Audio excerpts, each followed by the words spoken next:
त्याला रस्ता विचारला तेव्हा त्याने सांगितले, समोर ते पिंपळाचे झाड आहे ना, त्या झाडावरून सरळ गेल्यास जो रस्ता लागेल तो सरळ मंदिरातच जातो.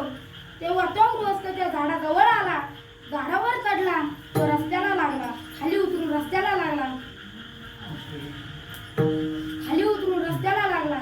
तर त्याचा अर्थ असा होता, जो रस्ता झाडावरून आहे, जो रस्ता झाडा खालून आहे त्या रस्त्याने जा असा होता. विठ्ठल विठ्ठल.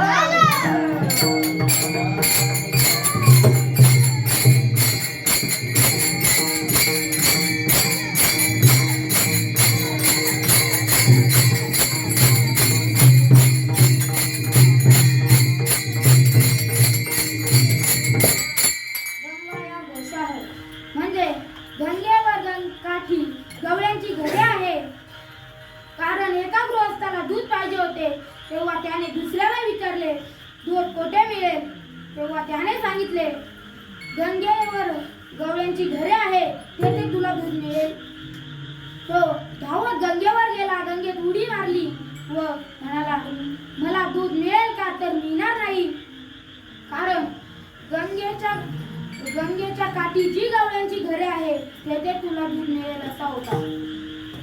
किंवा आणि एक उदाहरणार्थ द्यायचे झाले तर एकाने ऑफिस साफसफाई करिता एक नोकर ठेवला होता.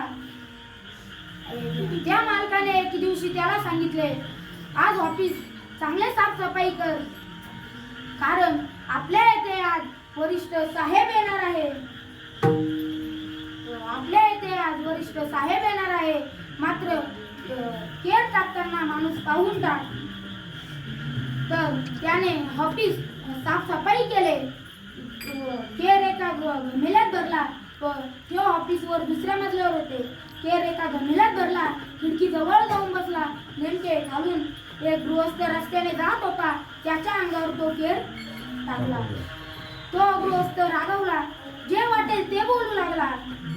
तेव्हा तो नोकर म्हणाला, यात माझ्यावर रागवण्याचे काहीच कारण नाही. मला मालकानेच सांगितले होते, केर टाकताना माणूस पाहून टाक. तेवढ्यात तेथे मालक आला व म्हणाला, काय झाले? मालकाला सर्व प्रकार कळाला. तर मालक त्याच्यावर रागवला, नोकरावर रागवला. तेव्हा नोकर म्हणाला, मालक तुम्हीच तर म्हटले होते की केर टाकताना माणूस पाहून टाक. तर त्याचा अर्थ असा होता, माणूस नसेल तर केर टाक.